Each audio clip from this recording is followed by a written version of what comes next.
Hello दोस्तों, कैसे हैं आप लोग। आई होप कि आप लोग खुश होंगे, मस्त होंगे। पीसीएस वर्ल्ड के यूट्यूब चैनल पर आपका स्वागत है। हम डेली जो है करंट अफेयर, जितने भी मोस्ट इम्पोर्टेंट टॉपिक होते हैं, चाहे वो द हिंदू के हों, इंडियन एक्सप्रेस के हों, पीआईबी के हों, उन सभी से जितने भी इम्पोर्टेंट आर्टिकल होते हैं उन पे हम क्वेश्चन बना के आपके सामने पर डे लाते हैं, ताकि आपके एग्ज़ाम में वो सारे क्वेश्चन आएँ और आप जो है उसको प्रैक्टिस करें। ठीक है, तो आज हम बिना किसी देरी के शुरू करते हैं। आज के प्रमुख क्वेश्चन जो हैं बने हुए हैं। औद्योगिक उत्पादन सूचकांक के संदर्भ में निम्नलिखित कथनों पर विचार कीजिए। आईआईपी वही की गणना प्रकाशन राष्ट्रीय सांख्यिकी कार्यालय एनएसओ, सांख्यिकी और कार्यक्रम कार्यान्वयन मंत्रालय द्वारा मानसिक आधार पर किया जाता है। ये पहला कथन है। दूसरा कथन है, औद्योगिक उत्पादन सूचकांक में विनिर्माण क्षेत्र का भार सबसे अधिक है। पूंजीगत वस्तुओं में वृद्धि को अर्थव्यवस्था में निवेश के नेतृत्व वाले चक्र का संकेत माना जाता है। उपयुक्त कथनों में से कौन सा कथन सही है? केवल एक और दो, दो और तीन, केवल एक, या एक दो तीन? आप वीडियो को पॉज करके क्वेश्चन पढ़ लीजिए और इसका उत्तर हमें बताइए। ठीक है, आगे देखते हैं। इसमें इसका उत्तर क्या है? इसका उत्तर है डी, मतलब तीनों कथन सही हैं। पहला कथन एक सही है, क्योंकि जो औद्योगिक उत्पादन सूचकांक है, डेटा सांख्यिकी मंत्रालय के तहत एनएसओ द्वारा जारी किया जाता है, और इसी आईआईपी बास्केट में विनिर्माण क्षेत्र का हिस्सा सबसे बड़ा है। फरवरी 2026 में विनिर्माण में 6% की वृद्धि देखी गई। किसी भी देश के लिए विनिर्माण क्षेत्र जो होता है वो सबसे ज़्यादा होता ही है, क्योंकि विनिर्माण क्षेत्र ही सबसे ज़्यादा बड़ा होता है, यही सबसे ज़्यादा रोजगार देता है। हालांकि सारे क्षेत्र देते हैं, लेकिन जो एक ज़्यादा रोजगार होता है वो सबसे ज़्यादा यही होता है। और उसमें भी जो एमएसएमई होते हैं वो सबसे ज़्यादा लेबर को रोजगार देते हैं, असंगठित क्षेत्र वालों को। कथन तीन सही है, क्योंकि पूंजीगत वस्तुओं के क्षेत्र में 12.5% की वृद्धि फरवरी 2026 में थी, जो यह दर्शाती है कि अर्थव्यवस्था में बुनियादी ढांचे और पूंजीगत व्यय में तेजी आ रही है, जो आर्थिक सुधार का एक सकारात्मक संकेत है। अब आइए हम देख लेते हैं आईआईपी के बारे में कुछ जो चीज़ें हैं। औद्योगिक उत्पादन सूचकांक के बारे में कौन इसे जारी करता है? इसे सांख्यिकी कार्यान्वयन मंत्रालय जारी करता है, प्रतिमाह जारी करता है। ये सबसे मेन चीज़ है, आपका प्रतिमाह जारी करता है। कौन जारी करता है? सांख्यिकी और कार्यक्रम कार्यान्वयन मंत्रालय। उद्देश्य क्या है? यह एक संकेतक है जो अर्थव्यवस्था में औद्योगिक उत्पादों के उत्पादन की मात्रा में होने वाले अल्पकालिक परिवर्तनों को मापता है। ये हमेशा हर महीने इसलिए जाना जाता है और देखा जाता है, ताकि ये पता चले कि हमारा विनिर्माण क्षेत्र कैसा कार्य कर रहा है। क्योंकि सरकारी नौकरियां 2% हैं, विनिर्माण क्षेत्र जो प्राइवेट सेक्टर है उसी से पता चलता है। जब लोगों की आय बढ़ेगी, उन्हें नौकरी मिलेगी, तो उनकी क्रय क्षमता भी बढ़ेगी। क्रय क्षमता बढ़ेगी तो उस देश में जो है फिर ये एक चक्र की तरह कार्य करता है कि बेरोजगार को अगर रोजगार मिला तो क्या होगा? वो खर्च करेगा, खर्च करेगा तो बाजार में पैसा आएगा, बाजार में पैसा आएगा तो फिर वो क्या करेगा? जैसे किसी की हुई तो वो लोन लेगा, थोड़ा और जानकारी हुआ तो वो अपना खुद का बिजनेस करेगा। तो इस तरीके से एक चक्र बनता जाता है कि हाँ, अगर बेरोजगारी को एक रोजगार मिलता है तो वो आगे उसे खर्च करता है। ठीक है, आधार वर्ष क्या है इसका? आधार वर्ष है, ये याद रखिएगा, 2011-12 है। और शामिल क्षेत्र इसमें कौन कौन से क्षेत्र शामिल हैं? 3 व्यापक क्षेत्र बड़े शामिल हैं। विनिर्माण क्षेत्र, ये 77.6% इसका है। और खनन क्षेत्र भी इसमें शामिल है, जैसे कोयला, लोहा, ये सारी चित्र। और विद्युत क्षेत्र इसमें 8% है, विद्युत क्षेत्र इसमें 8% है। ठीक है, ये भी इसमें, तो ये ध्यान रखिएगा, ये इसका इम्पोर्टेंट है। आइए हम देखते हैं परिसीमन आयोग का के संदर्भ में निम्नलिखित कथनों पर विचार कीजिए। परिसीमन आयोग के आदेशों को किसी भी न्यायालय में चुनौती नहीं दी जा सकती है। जनसंख्या नियंत्रण उपायों को सफलतापूर्वक लागू करने वाले राज्यों को परिसीमन के बाद लोकसभा में सीटों की संख्या में हानि हो सकती है। उपयुक्त में से कौन सा से कथन सही है? पहला कथन सही है, दूसरा कथन सही है, या दोनों सही हैं, या दोनों नहीं सही हैं? आपको ये वीडियो को पॉज करके क्वेश्चन पढ़ लीजिए एक बार। ये स्टैटिक प्लस करंट अफेयर का एक मिक्स क्वेश्चन होता है जो डायरेक्ट एग्जाम में पूछे जाने की बहुत संभावना होती है, क्योंकि जब भी यूपीएससी या यूपी पीसीएस, अभी पिछली बार का यूपी पीसीएस का भी आप क्वेश्चन उठा के देखेंगे तो उसमें भी अब क्या किया है कि स्टैटिक पोर्शन जो रहता है और करंट अफेयर का, इन दोनों का मिला के क्वेश्चन पूछे जाते हैं। तो इसलिए ये क्वेश्चन बहुत इंपॉर्टेंट हो जाते हैं। आपको डेली इसको प्रैक्टिस करना चाहिए और डेली इसका एक्सप्लेनेशन आप टेलीग्राम चैनल हमारा जो है पीसीएस वर्ल्ड नाम से बना हुआ है, उसमें ज्वाइन करके आप पर डे जो है इस क्वेश्चन का पीडीएफ वहाँ से ले सकते हैं। और यहाँ पे इसका एक्सप्लेनेशन मैं कर ही रहा हूँ। और जल्दी ही मैं दोस्तों आप लोग के लिए एक फ्री टेस्ट जो है ले आऊँगा, यूपी पीसीएस के लिए फ्री टेस्ट और यूपीएससी के लिए, और उसमें फ्री मेंटोरशिप भी रहेगा। सब कुछ उसमें फ्री रहेगा आप लोग के लिए, बस आप लोग सपोर्ट कीजिए हमें, ठीक है। आइए इसका उत्तर देखते हैं। उत्तर इसका सी है। कथन एक सही है, क्योंकि अनुच्छेद 329 के तहत परिसीमन आयोग के आदेशों को अदालत में चुनौती देने से रोका गया है ताकि चुनावी प्रक्रिया में देरी ना हो, ठीक है। कथन दो ये भी सही है, क्योंकि हाल ही में तेलंगाना के मुख्यमंत्री ने चिंता जताई है कि यदि 50% सीटों की एक समान वृद्धि की जाती है तो उत्तर भारतीय राज्यों जैसे उत्तर प्रदेश को सबसे अधिक लाभ होगा, ठीक। जबकि दक्षिण भारतीय राज्यों जिन्होंने जनसंख्या नियंत्रण किया है का राजनीतिक प्रभाव कम हो जाएगा। यह भारतीय संघवाद और प्रतिनिधित्व बनाम जनसंख्या की बहस को जन्म देता है। जाहिर सी बात है, थोड़ा सा उधर जो है दक्षिण भारत की तरफ जनसंख्या नियंत्रण है, और उत्तर भारत में ये देखो, ये जनसंख्या और सारी चीज़ें जलवायु पर निर्भर करती हैं। आप उत्तर भारत की जलवायु देखेंगे कि थोड़ा आपको गर्म मिलेगा, और आप वहीं दक्षिण भारत की जलवायु देखेंगे तो यहाँ के कंपैरिजन में वहाँ पे ऐसा नहीं है। वहाँ पे सदाबहार मौसम की तरह रहता है, ना ज़्यादा ठंड रहता है ना ज़्यादा गर्म रहता है, तो मौसम का भी प्रभाव होता है हर चीज़ के लिए, ठीक है। आइए हम परिसीमन आयोग के ये देखते हैं। परिसीमन आयोग भारत सरकार द्वारा गठित अर्ध न्यायिक निकाय है। ये सबसे मेन चीज़ है जो आपको हमेशा देखना है, ये कैसा निकाय है? अर्ध न्यायिक निकाय है। क्वेश्चन में यूपीएससी में जब किसी को टेलिंग क्वेश्चन या फिर वो उसको कन्फ्यूजन क्रिएट करने वाला, तो ये यहाँ पे अर्ध न्यायिक बजाय सिर्फ लिख देगा कि न्यायिक निकाय है। तो वो चीज़ आपको देखना है कि वो क्या लिख रहा है, अर्ध न्यायिक निकाय लिख रहा है या न्यायिक। तो ये सबसे मेन चीज़ है, अर्ध न्यायिक निकाय है। परिसीमन वह प्रक्रिया है जिसके माध्यम से लोकसभा और विधानसभाओं के लिए प्रत्येक राज्य की में सीटों की संख्या एवं निर्वाचन क्षेत्रों की सीमाओं का निर्धारण किया जाता है। इसका उद्देश्य, ये चीज़ मेन इंपॉर्टेंट होती हैं जिस पे क्वेश्चन बनते हैं। इसका उद्देश्य है कि जनसंख्या के अनुपात में सभी क्षेत्रों को न्यायपूर्ण प्रतिनिधित्व मिले।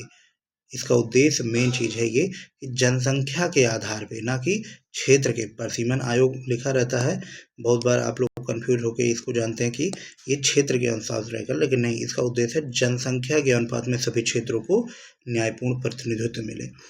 यह कार्य, अब इसका कार्य जो है, यह कार्य एवं स्वतंत्र और उच्च अधिकार प्राप्त संस्था है परिसीमन आयोग। इसे जो है अभी मैंने आपको डिस्कस करके बताया कि इसका चुनाव आयोग में जो है या फिर वैसे ही इसे अदालत में चुनौती नहीं दी जा सकती। इसका प्रमुख कार्य क्या है? निर्वाचन क्षेत्रों की सीमाओं का निर्धारण करना, निर्वाचन क्षेत्र की सीमाओं को निर्धारण करना, न्याय संगत प्रतिनिधित्व सुनिश्चित करना, और निर्वाचन क्षेत्रों में जनसंख्या के आधार पर समानता बनाए रखना। ये चीज़ मेन इम्पोर्टेंट है, यहाँ पे बहस होगी, क्योंकि अभी 2026 आ गया है। अब जब संसद का विस्तार किया जाएगा, जैसा कि उसमें बताया गया है, दक्षिण भारतीय राज्य जो है उनका प्रतिनिधित्व कम होगा। हालांकि सरकार इस पे कुछ अच्छा कदम उठाएगी, बट अभी के लिए जो है वो यही है कि निर्वाचन क्षेत्रों को जनसंख्या के आधार पे समानता बनाए रखना इसका काम है। सरल शब्दों में यह तय करता है कि आयोग जो है किस भौगोलिक क्षेत्र में कितने विधायक या सांसद चुने जाएंगे, किस भौगोलिक क्षेत्र से, सबसे मेन काम यही होता है इसका, ठीक है। अगला क्वेश्चन देखते हैं। जब भारतीय रुपया अमेरिकी डॉलर के मुकाबले अपने सर्वकालिक निचले स्तर, जैसे 95 रुपये अभी हुआ है तो ज़्यादा गिर गया है, और पहुंच जाता है, तो इसके संभावित परिणाम क्या हो सकते हैं? अब ये इकोनॉमी का क्वेश्चन है, ये आयात निर्यात इनसे सबसे क्वेश्चन बहुत ज़्यादा पूछे जाते हैं कि रुपया अगर गिरेगा तो क्या होगा, महंगाई बढ़ेगी, आयात क्या होगा, इन सब के संदर्भ में रहता है। तो आप अच्छे से इसको अभी पढ़ लीजिए, मैं अभी आपको बताता हूँ कि कैसे रहेगा। भारत का आयात बिल विशेषकर कच्चा तेल बढ़ जाएगा। भारतीय निर्यातकों को वैश्विक बाजार में मूल्य प्रतिस्पर्धात्मक लाभ मिल सकता है। विदेशी पोर्टफोलियो निवेश द्वारा पूंजी निकासी में वृद्धि हो सकती है। नीचे दिए गए कोड का प्रयोग कर सही उत्तर चुनिए। केवल 1 और 2 सही है, 2 और 3 सही है, या 1 और 3 सही है, तीनों सही है। ठीक है, आइए हम इसका उत्तर देखते हैं। इसका उत्तर है डी, मतलब तीनों सही है। कथन 1 सही है क्योंकि रुपया गिरने से आयातित वस्तुएं महंगी हो जाती हैं। अब हम आपको बताते हैं दोस्तों, जैसे इसमें मान लीजिए 95 रुपया हो गया $1 के मुकाबले, ठीक है, 95 रुपया हो गया। तो इसमें क्या होता है कि अगर हमारा रुपया गिरता है, ठीक है, तो हमें बाहर से जो वस्तु खरीदनी होती है वो वस्तु हमें क्या होती है, महंगी पड़ती है। वही यहाँ पे कहा गया है कि आयातित वस्तुएं महंगी हो जाती हैं। जो भी चीज़ हम बाहर खरीदेंगे, चाहे वो ऑयल हो या फिर जो है मेडिसिन की चीज़ें हों या चिप हो, ये सारी चीज़ें महंगी हो जाती हैं। लेकिन इसका एक फ़ायदा भी होता है। कोई देश अगर हमसे, मतलब निर्यात के जो की जाती है, मतलब हम लोग जो बेचेंगे, तो कोई देश अगर जो चीज़ें हमारे यहाँ पे खरीदने आता है वो चीज़ें उसको सस्ती मिलती हैं।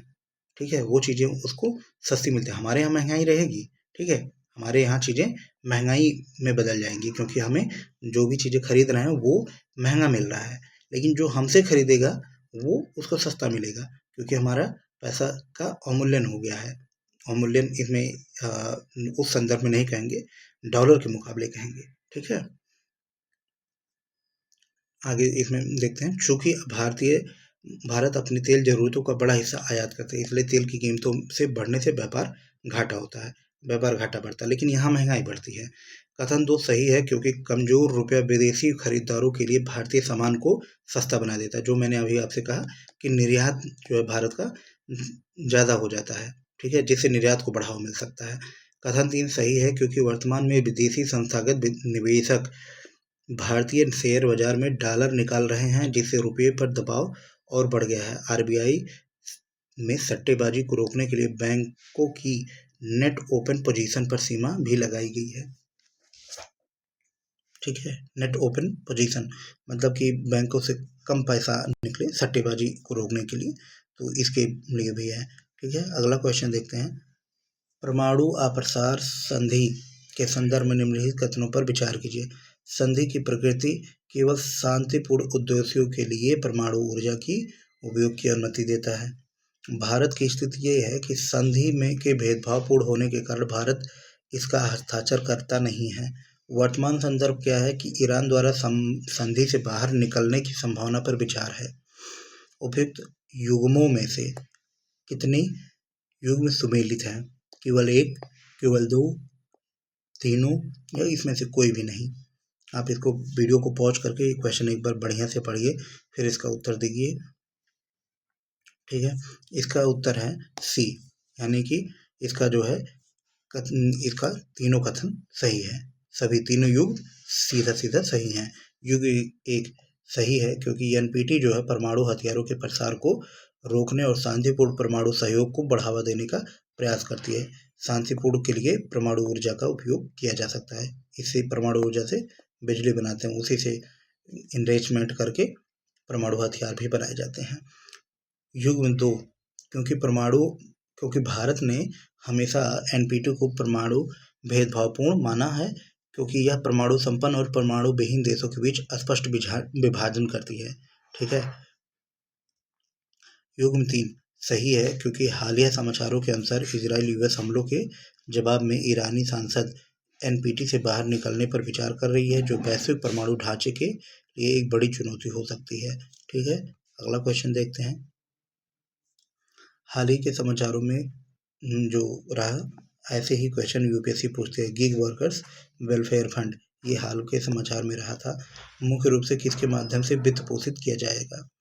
केंद्र सरकार द्वारा, या गिग श्रमिकों के मानसिक वेतन से अनिवार्य कटौती होगी, या एग्रीगेटर कंपनियों जो उसकी हैं, जैसे डिलीवरी राइडिंग हेल्प ऐप्स, जैसे ये जो गीग कंपनी है क्या, जोमेटो के जो वर्कर होते हैं, जो डिलीवरी होते हैं, डिलीवरी बॉय, उन्हीं को हम गीग वर्कर कहते हैं। गीग वर्कर वो कि जब उनका मन हुआ काम किए और नहीं हुआ नहीं हुए किए, ये सिंपल भाषा में मैं बता रहा हूँ। तो मतलब कि उनके लिए कोई सोशल सिक्योरिटी नहीं थी। उसी के संदर्भ में यही चर्चा ज़्यादा उठ रही थी कि 10 मिनट में डिलीवरी करने से बहुत सारी जगहों पे घटनाएँ देखी गई कि उनका एक्सीडेंट हो गया हुआ और कोई दिक्कत हो गई। तो एक तो बेचारे वैसे ही वो जो है मतलब ज़्यादा ज़रूरतों की वजह से उनके पास ज़्यादा समय भी नहीं, जैसे इसमें स्टूडेंट हैं या स्टूडेंट से जस्ट अभी निकले हुए हैं, कोई बच्चा कंपटीशन की तैयारी कर रहा है, कंपटीशन की तैयारी में उसका मान लीजिए सिलेक्शन नहीं हुआ किसी, और उसने अपने करीब 5 साल दे दिए या 10 साल दे दिए, अब उसकी आर्थिक स्थिति तो बिगड़ गई। मान लीजिए इसी बीच में जो है माँ बाप ने उसको किनारे कर दिया या निकाल दिया या माँ बाप की आकस्मिक मृत्यु हो गई, तो इन सब दिक्कतों से मान लीजिए होती है तो बहुत प्रॉब्लम आती है, बहुत दिक्कत होती है। तो उसी लिए अब उसकी हो गई, मान लीजिए कि उसी में मान लीजिए इनका एक्सीडेंट भी हो गया, तो फिर दिक्कत हो जाएगी ना। इसलिए एग्रीगेटर कंपनियां जैसे डिलीवरी राइडिंग हेल्पिंग ठीक के प्रत्येक मूल्य का 1% है, केवल कारपोरेट सामाजिक उत्तरदायित्व फंड। इसमें कौन सा गिग वर्कर के वित्त पोषित किया जाएगा? आइए हम उसका उत्तर देखते हैं। इसका उत्तर है सी। सभी उत्तर सही है, ठीक है, इसका उत्तर सही है। नई नियामक व्यवस्था के तहत डिलीवरी और राइड हेलिंग जैसी सर्विस ऐप्स को अपने प्रत्येक लेनदेन मूल्य का एक हिस्सा राज्य प्रतिबंधित कल्याण कोष वेलफेयर फंड में योगदान करना होगा। यह कोष गिग श्रमिकों को पेंशन, बीमा और मातृत्व लाभ प्रदान करने के उपयोग से किया जाएगा। अब इसमें मातृत्व लाभ जो दिया गया है, इसमें मतलब ये हुआ कि कई सारी जगहों पे जो डिलीवरी बॉय हैं वो लेडीज भी होती हैं, उनको ये लाभ देने के लिए कहा जा रहा है, ठीक है, ये ध्यान दीजिएगा। डिलीवरी पार्टनर लड़कियां भी होती हैं, उनको मातृत्व लाभ दिया जाएगा, ना कि आप लोग कहीं थोड़ा ज़्यादा दिमाग लगा कि ये सोचे कि जो डिलीवरी बॉय हैं उनकी पत्नियों को, ठीक है, के लिए उपयोग किया जाए। इसके अलावा कंपनियों को भुगतान गणना और आर्डर आवंटन में पारदर्शिता बनाए रखनी होगी और श्रमिकों के लिए